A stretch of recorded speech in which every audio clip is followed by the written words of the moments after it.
गरीबी और समाज में विभेद की ये कहानी है, जिसमें एक गरीब महिला की बेटी जो एक अफसर बनी का सफर दिखाया गया। एक गांव में रहने वाली रमा की मां एक अनपढ़ और गरीब महिला थी। वे अपनी बेटी को बचपन से ही पढ़ाई की प्रेरणा देती थी, चाहे उनके पास समर्थन की कमी हो। रमा ने संघर्षपूर्ण दिन गुजारे, पर उन्होंने अपने सपनों को हासिल करने का कभी हार नहीं मानी। उनकी मेहनत और पढ़ाई ने उन्हें एक सरकारी अफसर बनने का मौका दिया। इस सफलता के बाद भी उन्होंने कभी अपनी मां को भूलने की गलती नहीं की। वे अपनी मां के साथ हमेशा बचपन की गरीबी के दिनों को याद करती और उन्हें अपनी सफलता का हिस्सा मानती थी। ये कहानी हमें ये सिखाती है कि समर्पण, मेहनत और अपने सपनों के पीछे लगने से कोई भी सपना हकीकत में बदला जा सकता है, चाहे समाज में कितना भी विभेद क्यों ना हो। सास बहू की कहानी विभिन्न समाजों और परिवारों में अलग अलग होती है। इसे दर्शाने वाली कहानियां अक्सर नाटक, फिल्म या टेलीविजन शो के माध्यम से प्रस्तुत की जाती है, जहां सास और बहू के रिश्ते के दृश्यों के माध्यम से उनकी संघर्षों, समझौतों और संबंधों का चित्रण किया जाता है। इन कहानियों में अक्सर परंपरागत और सामाजिक मान्यताओं, संयम और समर्थन के बीच उत्तेजना और संघर्ष दिखाया जाता है।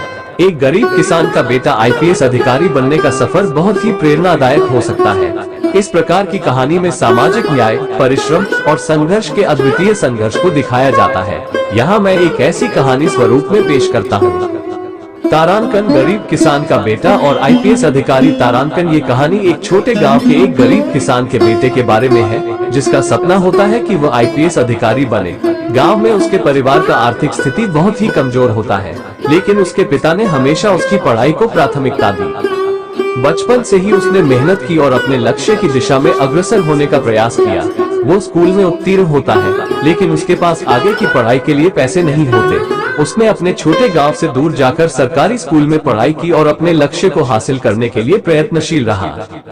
उसकी मेहनत और उत्कृष्टता ने उसे सरकारी कॉलेज में प्रवेश दिलाया, जहां उसने अपनी आईपीएस की तैयारी शुरू की। उसके लिए यह एक मुश्किल सफर था, क्योंकि उसे अपने वित्तीय संकटों के बीच संघर्ष करना पड़ता था, लेकिन उसने कभी उम्मीद नहीं हारी और अपने मार्ग पर बरकरार रहने का फैसला किया। अंततः उसकी मेहनत और परिश्रम ने उसे उसके सपने को पूरा करने में मदद की और उसने आखिरकार आईपीएस परीक्षा में सफलता प्राप्त की। वह अब अपने गांव और समाज के लिए एक प्रेरणा स्रोत बन चुका है, जिसने अपने संघर्षों और विफलताओं के बावजूद अपने सपने को हासिल किया। इस कहानी से हमें ये सीखने को मिलता है कि सफलता पाने के लिए न केवल प्रेरणा और परिश्रम, बल्कि समर्पण और आत्मविश्वास भी बहुत महत्वपूर्ण होते हैं। इस तरह की कहानियां हमें ये भी याद दिलाती हैं कि समाज में स्थिति और प्रारंभिक परिस्थितियां आपके सपनों को पूरा करने में बाधा नहीं बन सकती।